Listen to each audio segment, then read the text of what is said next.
El libro negro de la humanidad, crónica de las grandes atrocidades de la historia. Matthew White. Comercio de esclavos en el Atlántico. Número de muertos 16 millones. Clasificación 10. Tipo, explotación comercial, racismo. Grupos enfrentados, europeos esclavizando africanos. Periodo 1452 a 1807. Escenario desde África a las Américas. Principales naciones proveedoras: Ashanti, Benín, Dahomey, Congo, Lunda y Oyo. Principales naciones marítimas: Francia, Gran Bretaña, Países Bajos, Portugal, España y Estados Unidos. Principales colonias receptoras: Brasil, Carolina, Cuba, Georgia, Jamaica, Maryland, Santo Domingo y Virginia. ¿A quién se les suelen atribuir casi todas las culpas? A los traficantes de esclavos europeos, a los intermediarios africanos y a los propietarios de plantaciones americanos. Factores económicos: esclavos, azúcar y oro. A comienzos del siglo XV, los europeos habían desarrollado nuevos y revolucionarios buques transatlánticos que podían navegar por todas partes, con independencia del viento, de las corrientes, de la distancia o de la dirección. Los marineros empezaron a mirar a su alrededor a ver qué podían encontrar. Los españoles y los portugueses se tropezaron con varios archipiélagos en el Atlántico Oriental: las Azores, las Canarias y Madeira.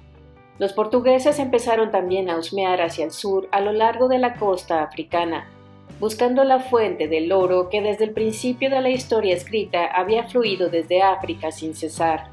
Finalmente entraron en contacto con reinos del África Occidental en el Golfo de Guinea y consiguieron algo de oro de traficantes nativos. Casi en el último momento se llevaron también algunos esclavos. Aunque el comercio de esclavos había sido siempre una de las principales exportaciones africanas, Europa no constituía un gran mercado. Allí ya había suficientes siervos y era mucho más fácil contratar sirvientes domésticos de entre el campesinado local que importarlos de otro continente. No obstante, los portugueses descubrieron finalmente que se podía hacer dinero poniendo a trabajar a grandes masas de esclavos en las plantaciones de azúcar de las islas tropicales del Atlántico, recientemente descubiertas como Madeira y Cabo Verde. Esto estableció el modelo para la futura expansión. El descubrimiento de América colocó la esclavitud en el centro de la economía europea. El Nuevo Mundo se enfrentaba a una grave escasez de mano de obra a causa de las devastadoras enfermedades que diezmaban a la población, misma que carecía de la inmunidad innata para combatirlas. Todo un hemisferio de tierra no valía nada porque no había nadie para trabajarla. Después de que unas pocas plantaciones experimentales en el Caribe demostrasen que cultivar azúcar con esclavos africanos producía dividendos, la corona española abrió el Nuevo Mundo a los traficantes de esclavos portugueses en 1513. La captura. Los europeos no capturaban a los esclavos ellos mismos. Las mortíferas enfermedades tropicales y los gruñones reyes nativos disuadieron a los europeos de adentrarse demasiado en el continente africano. Durante gran parte de la era de la esclavitud, la única presencia europea permanente en África Occidental fue más o menos una docena de fortines costeros, establecidos para evitar que europeos rivales les usurpasen el comercio, no para conquistar a los nativos. El primero de ellos fue el fortín portugués de Elmira, hoy en Ghana, fundado en 1482 y llamado así por las minas que supuestamente debían suministrar oro. Durante un siglo el esclavismo fue una actividad puramente portuguesa, pero en la década de 1630, buques de guerra holandeses desafiaron y derrotaron por completo a los portugueses en todo el globo. Esto desbarató el monopolio portugués y el resto de Europa irrumpió en el tráfico e instaló emplazamientos por toda la costa africana. Los reinos nativos como Ashanti, Oyo y el Congo se convirtieron en lucrativos intermediarios en el comercio de esclavos, y sus reyes se enriquecieron extraordinariamente con los tributos, impuestos y sobornos que mantenían en marcha el negocio. A cambio de los esclavos, África obtenía las tradicionales mercancías, baratijas de cobre y latón, tejidos, cacharros, ollas, cuchillos y conchas cauríes, además de otros productos más interesantes como armas y ron. Lo más importante a largo plazo fue que África obtuvo maíz, que se convirtió en el cultivo básico de todo el continente, incluso tierra adentro. Al principio, los lugareños africanos comerciaban con cualquier tipo de esclavo que tuvieran a mano. La mayoría de ellos eran delincuentes, adúlteros o deudores, pero a medida que aumentaba la demanda, los reinos costeros africanos iniciaban nuevas guerras únicamente para capturar prisioneros y venderlos como esclavos. Finalmente, los traficantes nativos acabaron haciendo incursiones hacia el interior para secuestrar nuevos esclavos. Tras capturar un pueblo, los comerciantes solían matar o abandonar a los ancianos y a los niños porque no había mercado para ellos. El resto de los habitantes eran conducidos a rastras para ser vendidos. Los esclavos recién recolectados eran llevados hacia la costa en cáfilas, caravanas encadenadas, por senderos de cientos de kilómetros, en recorridos que a menudo duraban meses. Los esclavos llevaban grilletes en el cuello, en las muñecas o en los tobillos, quizás unidos al hombre que tenían delante con un yugo sobre el cuello o al hombre que iba a su lado con cadenas en la muñeca. Los pinchaban, golpeaban y propinaban puntapiés para que no se detuviesen, y los débiles eran eliminados y se caían para que no se pudiesen recuperar después y escapar. Las principales rutas de esclavos estaban sembradas de huesos. Los hombres fuertes y robustos eran los más valorados, porque en América los esclavos trabajaban normalmente en el campo. En torno al 90% de los esclavos enviados a América eran adultos o adolescentes, y los hombres superaban a las mujeres en una proporción de 2-1. Las mujeres a menudo alcanzaban un precio bastante alto en África para evitar ser vendidas en ultramar. Aproximadamente la mitad de los esclavos morían durante la marcha hacia la costa o mientras esperaban a un comprador. Los supervivientes de la marcha eran retenidos en prisiones de esclavos costeras o barrancones hasta que llegaba un barco. Algunos de estos barrancones eran sólidas fortalezas donde los esclavos eran hacinados en mazmorras. Otros eran corrales abiertos o rediles de ganado, donde los esclavos aguardaban esposados y expuestos al sol. Todos los barrancones estaban abarrotados, llenos de porquería y de moscas zumbando alrededor. Los barcos europeos de esclavos rondaban la costa en busca de los mejores negocios. Compraban unos pocos esclavos aquí y otros pocos allí. A veces tardaban meses en reunir un cargamento completo de esclavos apiñados bajo cubierta. En muchos lugares los barcos europeos fondeaban alejados de la costa, mientras los traficantes nativos les llevaban los esclavos en barcas. En otros sitios, los compradores europeos desembarcaban para realizar inspecciones y regatear. Los azuzaban y hostigaban como hubieran hecho con cualquier otro animal. Como la fertilidad comprobada las hacía más valiosas, se inspeccionaba a las mujeres para constatar señales o marcas de parto. La edad se calculaba por la calidad de la dentadura, pero los vendedores a veces les afeitaban la cabeza para ocultar el pelo gris. Cuando se cerraba la venta, los esclavos eran marcados con hierros candentes para identificar la propiedad.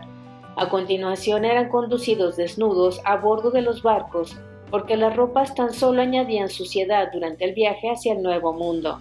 A los esclavos que nadie quería se les mataba en el acto, puesto que mantenerlos con vida aumentaba los costos de manutención, y dejarlos libres alentaba a los futuros esclavos a tratar de hacerse invendibles. Un relato contemporáneo lo describe así: los traficantes suelen golpear a los negros a los que los capitanes ponen pegas, y los tratan con gran severidad. No importa si son rechazados a causa de la edad, por enfermedad o por cualquier otra razón. En concreto, en Nuevo Calabar se sabe que los traficantes los eliminan. En aquel lugar hay veces que cuando los negros son rechazados, los traficantes dejan caer las barcas bajo la popa del buque y los decapitan al instante ante la vista del capitán. Ruta del esclavo. Olaudah Schiano, un esclavo que vivió para contar la historia, describió después su primera impresión de un buque de esclavos europeo a finales de 1700. Cuando examiné el barco con la mirada y vi un inmenso horno de cobre hirviendo y una multitud de negros de todo tipo encadenados unos a otros, cuyos semblantes expresaban abatimiento y pesar, ya no tuve más dudas sobre mi destino, y totalmente dominado por el horror y la angustia, caí inerte sobre la cubierta y me desmayé. Pregunté si no nos comerían aquellos hombres blancos de aspecto horrible, caras rojas y cabellos largos. Normalmente cada barco transportaba de 200 a 400 esclavos. Iban encadenados bajo cubierta por parejas, tobillo con tobillo, muñeca con muñeca, yaciendo uno al lado del otro con la mitad del espacio que tenían asignado los convictos o los soldados que eran trasladados en la misma época. En los rincones había cubos que hacían las veces de retrete, pero el esclavo tenía que ir encadenado a su vecino. Muchos no conseguían llegar al cubo a tiempo y los barcos de esclavos apestaban excrementos humanos. Hombres y mujeres estaban encadenados en distintas partes del buque por razones morales y de disciplina. Como un clásico ejemplo de valores contradictorios, los capitanes de los navíos aceptaban sin reparo la esclavitud, pero se horrorizaban ante la posibilidad de que hubiese actividad sexual a bordo del barco. Por otro lado, sabían también que los varones esclavos eran menos dóciles y más protectores cuando había mujeres entre ellos. Habitualmente el viaje duraba de 2 a 3 meses y los esclavos no eran especialmente maltratados a bordo. Se les mantenía razonablemente saludables con abundante agua y alimentos ricos en almidón, judías, galletas, plátanos, arroz y boniatos. Si un esclavo iniciaba una huelga de hambre, se le abría la boca con una cuña y se alimentaba a la fuerza. Cuando ya no se avistaba tierra y la tentación desaparecía, los esclavos podían ser trasladados a cubierta en pequeños grupos manejables para estirarse y bailar. A medida que avanzaba el viaje, normalmente se les liberaba de las cadenas. En general, el 40% de todos los esclavos, 4.65 millones, eran transportados por los portugueses, y el 35%, 4 millones, eran enviados a la colonia portuguesa de Brasil. El comercio experimentó un auge en el siglo XVIII, cuando casi 6 millones de esclavos fueron transportados por todas las naciones. Durante la década de 1780 llegaban a América un promedio de 80,000 nuevos esclavos por año. En aquel entonces, los británicos dominaban el comercio. En el siglo XVIII transportaron en torno a 2.5 millones de esclavos. La economía del comercio de esclavos y del azúcar era tan lucrativa que todos los países marítimos de Europa trataron de obtener una parte del pastel, incluso aquellos a los que normalmente no consideraríamos despiadados traficantes, como los daneses. La Compañía Danesa de la India Occidental y de Guinea tenía 2 puestos de esclavos en África, donde recogían obreros para la colonia danesa en las Islas Vírgenes. En total, 28,000 esclavos fueron transportados por barcos daneses. En total, de 10 a 12 millones de esclavos aproximadamente fueron transportados a través del Atlántico. Es probable que un 10 a un 15% de ellos muriera en el trayecto, normalmente de disentería, escorbuto y viruela. Los muertos eran arrojados por la borda sin ceremonia alguna, y los tiburones iban siguiendo a los barcos con la esperanza de conseguir una comida fácil. Otro elemento a destacar es que el índice de mortalidad de las tripulaciones de los barcos de esclavos era a menudo el mismo que el de los esclavos, argumento que se ha utilizado como prueba de que no se maltrataba tanto a los esclavos. Por desgracia, lo que esto indica es lo mal que se trataba a las tripulaciones. El tráfico de esclavos endurecía a los hombres y los hacía indiferentes a la brutalidad. Generalmente, la tripulación de los barcos de esclavos estaba considerada la peor escoria de todos los muelles. Eran los peores pagados y los más propensos a iniciar peleas con cuchillos o a ser colgados por su capitán. Por otro lado, debido a la especial vulnerabilidad de los europeos a las fiebres que acechaban las costas de África, los barcos de esclavos se consideraban la peor asignación que se le podía adjudicar a un marinero. Incluso tenían una canción para ello. Pon atención y guárdate de la bahía de Benín. Muy pocos salen y para muchos es el fin. Desembolso. Los testigos decían que se podía oler cuando un barco de esclavos entraba en el puerto. Tras semanas en el océano apestaban a orina, heces, sudor y vómito acumulados de 300 seres humanos confinados, y las cálidas brisas caribeñas propagaban el hedor por toda la ciudad. Los negreros solían llegar con gran ceremonia, con salvas de cañón o redobles de campana, para congregar a los compradores y alertar a las autoridades. Esperaban desembarcar y desembolsar su peligroso cargamento antes de que los nuevos esclavos se orientasen. Después de ser inspeccionados por un médico por si tenían alguna enfermedad contagiosa, eran desembarcados en almacenes y prisiones de esclavos donde se preparaban para la venta.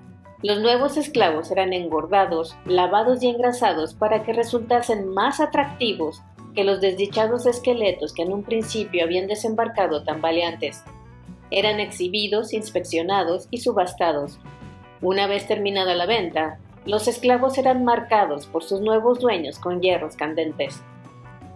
Durante el primer año de una plantación, los africanos eran doblegados, entrenados y aclimatados. A los nuevos esclavos normalmente se les asignaban tareas relativamente sencillas hasta que se endurecían o condimentaban, y después eran enviados a los campos de azúcar para realizar el trabajo verdaderamente duro. Aún así, probablemente un tercio de los nuevos esclavos moría durante el periodo de condimentación. A pesar de que los africanos como raza habían estado expuestos con anterioridad a todas las enfermedades del Viejo Mundo, desarrollando una inmunidad genética, los africanos como individuos eran a menudo vulnerables. Al mezclar centenares de personas de toda África en una abarrotada plantación, se exponía a los nuevos esclavos a una viruela, al sarampión, a la malaria o a la fiebre amarilla por primera vez. No era puramente la biología la que marcaba el índice de mortalidad. El cultivo del azúcar era especialmente brutal para el cuerpo. Desde el manejo de las hojas de la caña de azúcar, que son como cuchillos en los campos, hasta los calderos de ebullición en la refinería. Los esclavos estaban sobreexplotados, mal alimentados y masificados. Si trataban de escapar eran encadenados y si cometían cualquier infracción eran azotados, por lo que la mayoría de esclavos no tardaba en ganarse profundas cicatrices en torno a los tobillos y marcas entrecruzadas en la espalda. Muchas de las costumbres tradicionales que habían evitado que los africanos contrajeran enfermedades en su lugar de origen, es decir, los correctos tratamientos o el aislamiento de los enfermos, el correcto enterramiento de los muertos, la preparación de la comida, la eliminación de desperdicios, la limpieza de las viviendas, la sombra, el descanso, todo eso era un lujo en las plantaciones americanas. Solo los más fuertes sobrevivían al impacto de los primeros años. En las mortales islas del Caribe, los esclavos morían más deprisa que lo que tardaban en reproducirse. Por consiguiente, la población no era autosuficiente. La mano de obra tenía que ser continuamente reforzada con nuevas importaciones. Aunque se importaron 864,000 esclavos a la colonia francesa de Saint-Domingue, en Haití, entre 1680 y en 1791, la población negra ascendía solo a 435,000 en 1789. A pesar de la llegada de 750,000 esclavos a Jamaica entre 1655 y 1807, solamente 310,000 seguían con vida para ser liberados cuando Gran Bretaña abolió la esclavitud en 1834. Compárese esto con las tierras angloparlantes de Norteamérica, donde los 427,500 esclavos importados de África sobrevivieron en su mayoría y en 1810 habían proliferado hasta alcanzar 1,4 millones. Debido a este constante reabastecimiento procedente del África, las islas adquirieron más cultura africana que el continente americano. La lengua y la religión del Caribe tienden a ser una síntesis de elementos europeos y africanos como el criollo y el vudú, mientras que los norteamericanos hablan con un ligero acento y son mayoritariamente protestantes. El principal consumidor de mano de obra esclava era la producción de azúcar, que empleaba el 55% de los nuevos esclavos llegados de África. Pero también se podían hacer fortunas con otros productos tropicales como el café, que se llevaba el 18% de los nuevos esclavos, el algodón, el 5%, y el cacao, el 3%. Evidentemente, los esclavos se asignaban a todos los puestos de la economía, desde el trabajo en las minas, un 9%, hasta el servicio doméstico, también un 9%. Las posteriores generaciones de esclavos nacidos en América eran a menudo adiestradas para oficios urbanos como la carpintería, la albañilería o la herrería. Una vez aclimatados a América, la tasa de mortalidad se fue relajando. Pero aún así, los esclavos tenían una esperanza de vida bastante inferior a la de la gente libre de la misma comunidad. Convicción. En los primeros tiempos del comercio, tanto en África como en América, la esclavitud no se consideraba necesariamente un estado permanente. Gran parte de los primeros esclavos importados a Virginia eran sirvientes contratados que quedaban liberados después de cumplir sus condiciones de servidumbre. Lo habitual eran 10 años, pero esto pronto cambió. 3 variaciones en los vientos de la historia hicieron que el comercio de esclavos en Occidente destacase por su crueldad. La primera fue el auge del capitalismo global en el siglo XV. Esto supuso la fractura de las relaciones culturales y emocionales entre amos y esclavos que habían vivido juntos en las mismas comunidades durante generaciones. Los esclavos se convirtieron en simples mercancías que se podían comprar y vender al por mayor de forma anónima y a través de grandes distancias. La segunda fue el racismo. Nosotros siempre hemos sido mejores que ellos, pero a lo largo de gran parte de la historia humana, el nosotros fuimos una diminuta tribu, sajones, atenienses, venecianos, judíos o lo que sea, en un gran mar de unos ellos. Los griegos, por ejemplo, englobaban a todos los no griegos, es decir, a blancos y a negros, a los alfabetizados y a los no alfabetizados, a los vestidos y a los desnudos, en el cajón desastre de los denominados barbaroi.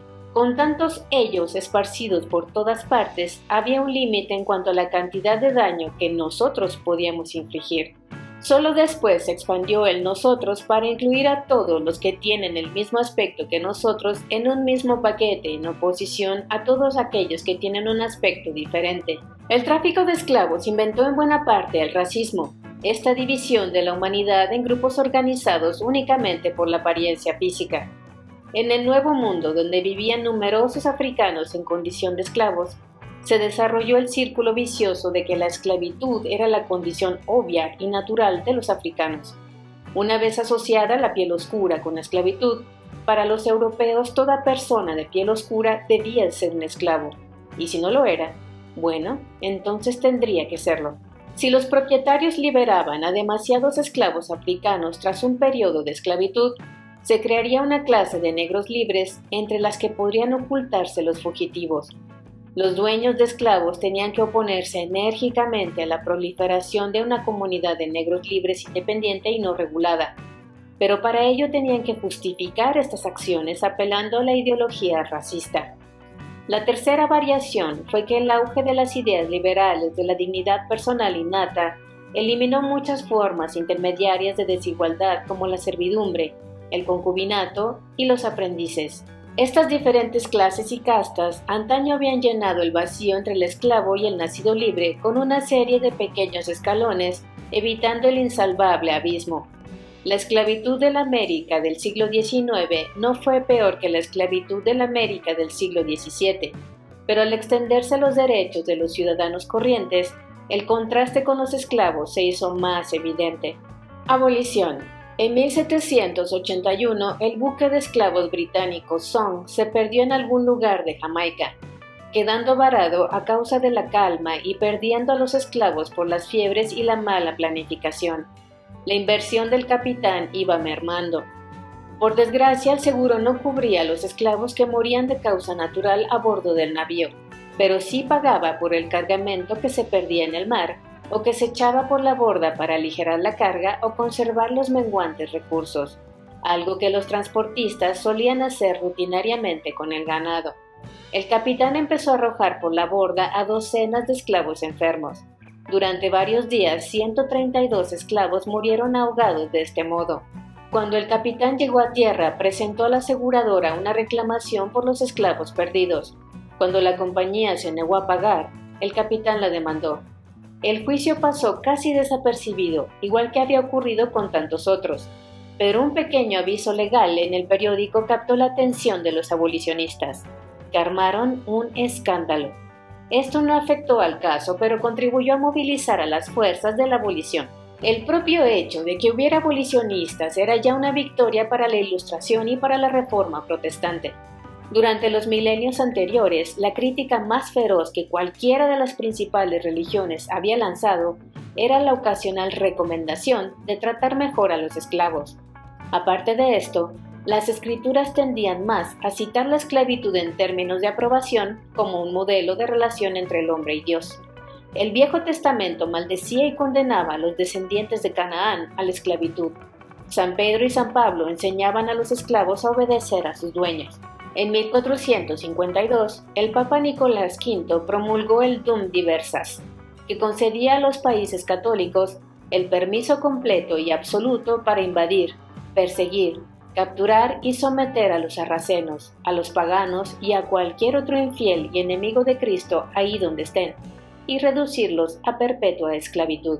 De hecho, hasta bien entrado el siglo XIX, la mayoría de las sociedades misioneras consideraban que la esclavitud era beneficiosa, porque acogía a los africanos paganos en el cálido seno de la cristiandad.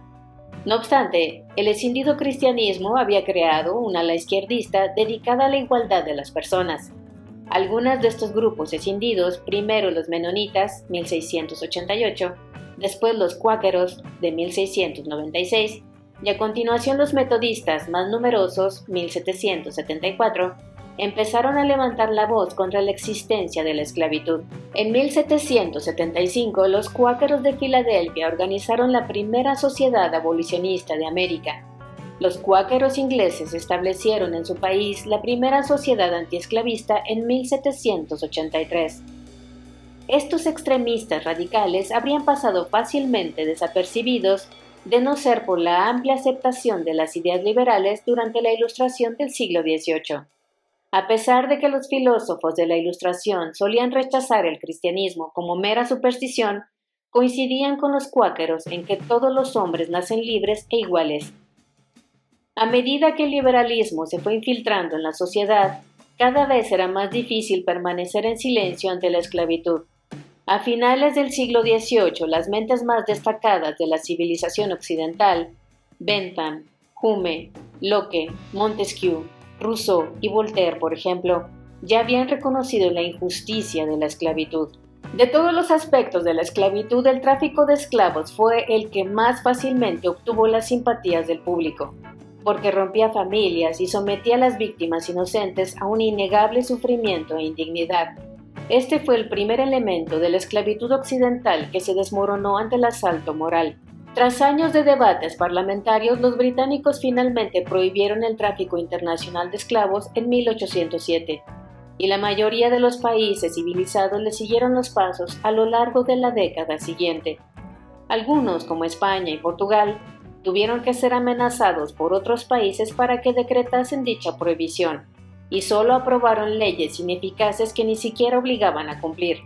No obstante, mucho más importante que incluir nuevas leyes en los libros fue la decisión de los británicos de utilizar su flota para patrullar la costa de África y arrestar a todos los traficantes de esclavos como si fueran piratas, independientemente de su nacionalidad.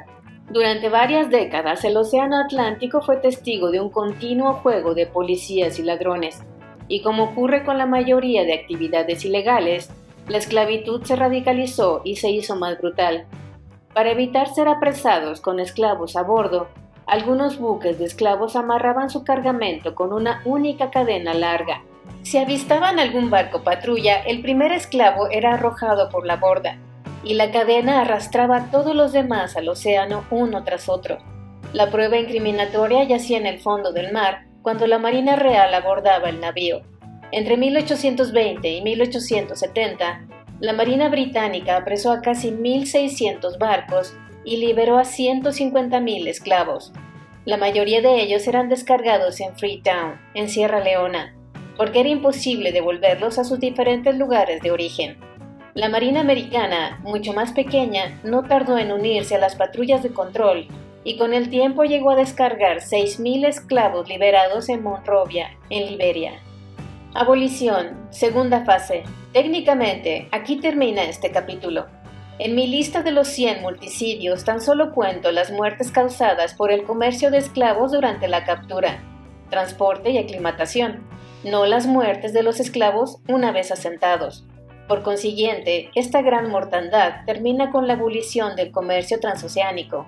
Sin embargo, prosigamos esta historia hasta su verdadero final. La práctica diaria de la esclavitud que mantenía a los trabajadores atados a un único propietario resultó mucho más difícil de erradicar que el comercio internacional. Recordemos que aquella era la época de la servidumbre, de los asilos y de las fábricas de explotación. Por lo tanto, el hombre medio que tenía cierto poder poco se preocupaba por el obrero, independientemente de su raza o condición de servidumbre. Mientras se mantuviese la servidumbre con unos mínimos niveles de decencia, y lo que es más, silenciosa e invisible, la mayoría de las personas estaban dispuestas a mantenerla. A pesar de que la fuerza impulsora del abolicionismo era moral, no hubiera conseguido avanzar sin cambios económicos. A comienzos de la era moderna, muchos negocios implicaban el uso de esclavos en algún momento del proceso, de manera que nadie podía abolir la esclavitud sin perder ingentes cantidades de dinero. Un inversor que se opusiese moralmente a aprovecharse de la esclavitud se veía excluido del negocio del transporte, de los tejidos, del tabaco, del azúcar, de la banca, de los seguros y de la minería. A mediados del siglo XVIII, las economías industriales emergentes empezaron a producir cantidad de dinero sin esclavos. De repente, se vio que la abolición de la esclavitud no provocaba la bancarrota de tanta gente. Por lo tanto, resultaba mucho más fácil adoptar una postura moral. ¿Por qué acabó la revolución industrial con la esclavitud? No es que los esclavos no pudieran realizar el trabajo. Estos abundaban como mano de obra en las fábricas. Trabajaban como mineros y como comerciantes cualificados en ciudades y pueblos de todo el hemisferio occidental y llevaban a cabo una buena labor. Las fábricas solían tratar a los obreros como si fueran esclavos. Por consiguiente, utilizar verdaderos esclavos no constituía problema alguno. El verdadero problema era que los esclavos eran una arriesgada inversión a largo plazo que inmovilizaba el capital mientras la economía se hacía cada vez más dinámica. Con los mercados siempre fluctuando, era más fácil contratar y despedir mano de obra libre cuando se necesitaba que criar esclavos desde pequeños para trabajos que posiblemente ya no existieran cuando aquellos tuvieran la edad de trabajar. Solo la producción agrícola era lo bastante constante año tras año para hacer viable la adquisición de mano de obra antes de que pudiera ser utilizada. Por otro lado, las plantaciones eran más autosuficientes que las ciudades, haciendo que resultase más barato mantener esclavos. En las granjas, la comida, el agua y la vivienda eran más fáciles de obtener. Por lo tanto, en tiempos de escasez era más sencillo acomodarse y esperar a que la economía mejorase. Conservar esclavos en una economía urbana significaba alquilar un alojamiento, importar comida y comprar combustible. Esto significa un dispendio de dinero cuando no entra ninguno. Era más sencillo pagar a los trabajadores un salario y dejar que ellos mismos se ocupasen de su propia manutención. En 1800, la civilización occidental se había dividido por regiones, todo o nada en cuanto a la esclavitud. A menos que una región dependiera por completo de los esclavos para mantener la economía, los hostigados líderes locales cedían bajo el acoso moral de los abolicionistas y acababan liberando a los malditos esclavos.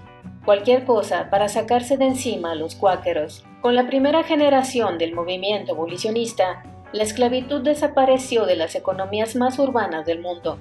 En Gran Bretaña, un caso se hizo historia en 1772 relativo al esclavo James Somerset.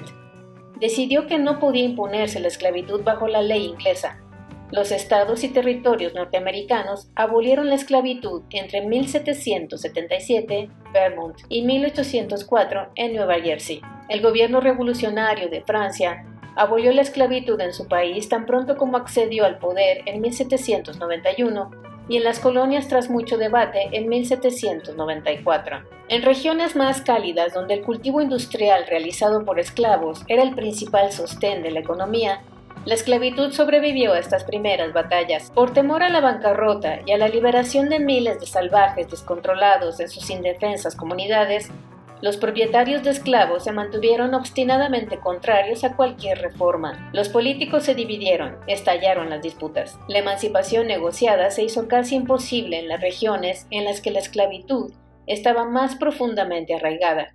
y finalmente solo se consiguió tras violentas insurrecciones. En 1791 los esclavos de la colonia francesa de Saint-Domingue se rebelaron mientras la madre patria se hallaba enfrascada en la Revolución Francesa. Fueron necesarias centenares de miles de muertes y muchos años, pero al final fundaron Haití como segundo país independiente del hemisferio occidental. En 1802, Napoleón estableció la esclavitud en el resto de las colonias francesas. Solo tras el violento derrocamiento de la restaurada monarquía y la fundación de la Segunda República en 1848, abolió Francia la esclavitud de forma permanente en todas sus colonias.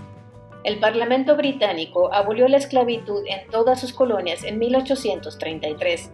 Esta vez, quizá la única gran emancipación que se llevó a cabo sin combatir. En los Estados Unidos, la división entre norte y sur sobre la esclavitud se intensificó y abarcó todos los aspectos de la vida pública. En 1845, por ejemplo, las facciones proesclavistas de los baptistas se escindieron y formaron la Convención Baptista Sureña, hoy en día el segundo grupo religioso más grande de los Estados Unidos. Toda adquisición territorial de los Estados Unidos tenía que asignarse bien a la sección libre o bien a la sección esclavista del país. El futuro equilibrio del poder dependía de la potencial integración de nuevos estados con colonos de la misma mentalidad. La disputa acabó creando un partido político, los republicanos, cuyo principio unificador era su oposición a la expansión de la esclavitud. Cuando se votó a este partido y accedió al poder en 1860, los propietarios de esclavos se rebelaron y más de 500,000 de personas murieron en la guerra civil que se desató. En Cuba, la esclavitud no se abolió hasta su primera e infructuosa guerra de independencia en la Guerra de los 10 Años. Cuando se sofocó la insurrección en 1878,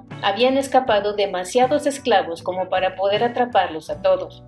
Por lo tanto, el gobierno español decidió no discutir con ningún esclavo que tuviese armas. Técnicamente, el Tratado de Paz garantizaba la libertad a cualquier esclavo que hubiera combatido anteriormente en alguno de los dos bandos durante la guerra. Dicho de otro modo, a aquellos que tuvieran armas. El resto fue puesto en libertad 8 años más tarde. En 1888, más de un siglo después del comienzo del movimiento abolicionista, Brasil fue la última nación occidental en abolir la esclavitud durante un levantamiento político que incluía el derrocamiento de la monarquía, aunque probablemente la alineación no fue la que cabía esperar. En lugar de elitistas, monárquicos y propietarios de esclavos, contra liberales, republicanos y abolicionistas, la insurrección vio como los nacionalistas, republicanos y propietarios de esclavos que preferían el control local se aliaban contra los internacionalistas, monárquicos y abolicionistas, intentando encajar en la civilización global. En el Libro Negro de la Humanidad, la esclavitud es una de las pocas atrocidades que ha sido total y absolutamente, erradicada es una palabra demasiado optimista, digamos marginada. Aunque todavía existen formas de esclavitud en oscuras bolsas de pobreza, las naciones en general ya no la practican. Una nación puede torturar abiertamente a prisioneros, disparar a los disidentes, invadir a sus vecinos, pegar a las mujeres hasta matarlas o explotar a los niños en talleres sin disculparse y obtendrá su silla en las Naciones Unidas. No se le harán preguntas. Sin embargo, nadie se atreverá a legalizar la esclavitud.